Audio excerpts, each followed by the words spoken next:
We're having the best Twitter and Instagram discussion here. Great having you here. Thank you for having me. I'm not being obnoxious. I'm not on my phone. I want to pull up some of your tweets. You're being a little obnoxious, and you're kind of being on your phone.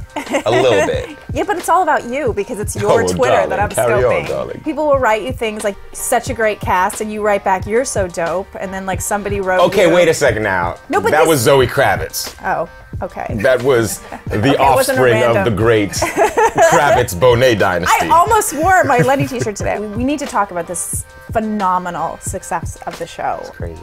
Crazy. It's stupid. It's 25-year highs for Fox, I think, and like just breaks records and keeps escalating and escalating and escalating. Michael, why are you doing all of this? Because this is what you want, Jamal.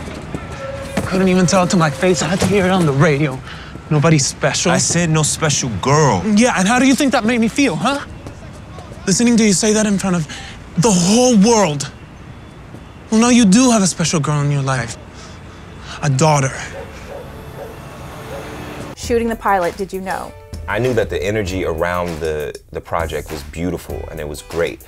But I keep on saying that some of the greatest television and films are only seen by the people that are in them. You never really know that something's going to resonate in that way, but well, let me flip it another way then. How do you think the show has brought a fresh take to TV? It's film. It's an hour-long film every single week. It's got that pizzazz of the old school musicals, but with the drama of the soap operas, but with the realness of our society today.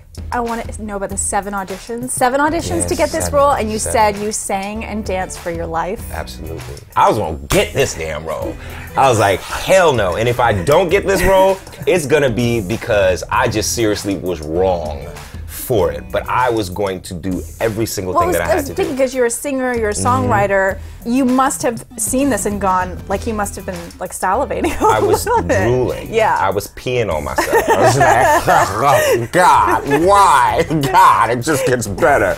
As an artist, those types of roles don't come along every day. So when you see something like that, you just like, as I'm sure so many other people felt connected to the role and felt like they were made for the role, but I really felt like I was made for the role. Now, did you know at that time that this was based on, that your character was based on Lee Daniels' life? I did not. I did know that the scene in the trash can, I knew very well that had happened to him because I was a big fan of Lee Daniels already, and I saw him on Charlie Rose and he talked about it. I didn't know how much was actually taken out of his own personal experiences. He's become one of my best friends. He's like a second dad. He really is. I might ask you for a dancing lesson because there's one scene where you were dancing, you and your brother, and you were dancing. Is that your, like when you go to a club, is that your club dance? No, I don't know what my club dance is, but I do have club dances. But you know what my go-to is? The Tootsie Roll. What's that? Remember the Tootsie Roll? Hold on. God, yes, we're going to do this. Remember the video for Creep? TLC? Yes, yes. Remember when T-Boz was like, so I creep? Yeah, that's the dance. I'm talking about. It's on. Come on, you could do it. Yeah, that's good enough. Baby, but you're pretty. Show is pretty. Your fans are gonna be like, girl's gone random. You've said that you're an autobiographical songwriter, and so your character is like that too. Is it just a natural thing to sort of share your life? The actual music part of it is, to me, talking about my life and my personal life and everything like that through song is much easier. And I feel like it's somehow, it's not intrusive or invasive when I'm singing my words and I'm just like here for the world to see. It's difficult sometimes when you're writing it and it is a thing of, do I really want to be that open? But then most times, those times when you ask yourself that, usually those are the best songs. There was a time when, because I'm such a blues fanatic, there was a time when I was literally recording country music. And I used to go to this place called the Cowboy Palace, and I would perform all the time with my country band. And could I hear a little country voice? What was the magic I saw in your eyes? Oh, I say I love you night after night. How could you kiss me again and again?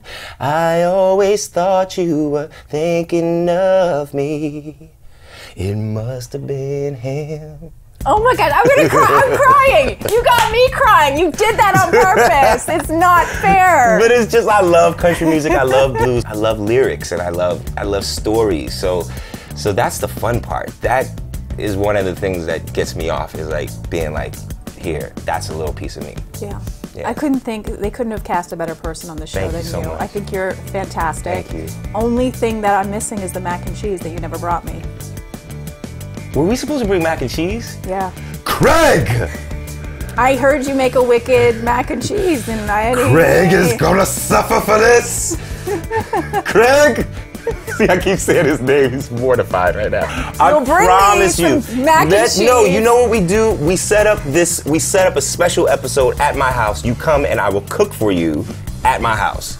Sounds like a date. And the Done. answer is yes. Done. Done. Done.